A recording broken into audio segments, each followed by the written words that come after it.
Yes, one and all. Welcome to Wacky TV Part 2. And today I want to make sure that our topic is being understood. Today's topic is why do females can't believe that men change? Boy, I'm telling you, man, I can speak from experience. A lot of fellas have done stuff while they were younger. But it comes at times when each guy has realized that he's lost a lot of good females and he wants to make the turnaround. But all we hear about is this: a leopard never changes spot. You know, he's always gonna be the same guy. Like they always get a Chris Brown. Like if he hit once, he's gonna hit again. Who knows? You know what I'm saying? I might find the right girl and I might do good.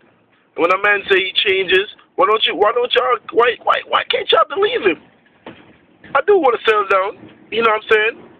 I do probably want to, guess what? Time is up for walling out. You know what I mean? There's a lot of dudes that don't even do anything.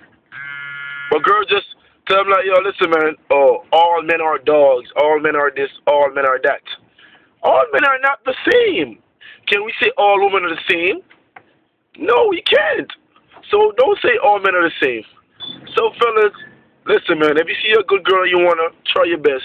But ladies, please don't judge each man, the same way. Like Usher said, a lot of men pay for other men's mistakes, but all men are not the same. My mother always tell me shy guys run last. They do run last because girls always say good girls always want bad boys. And when they get the bad boys beat them up and the bad boys treat them bad, the bad boys cheat on them. But yet still, they want to be with them. And they don't want the good guys. Guess why? He's too nice. He's too soft. Come on now, ladies. What do you want? Holla at Kwesi. Wacky Junior TV. I'm on the road, baby. I'm out, baby. See you later. Peace out. Holla, Brooklyn. Say what up.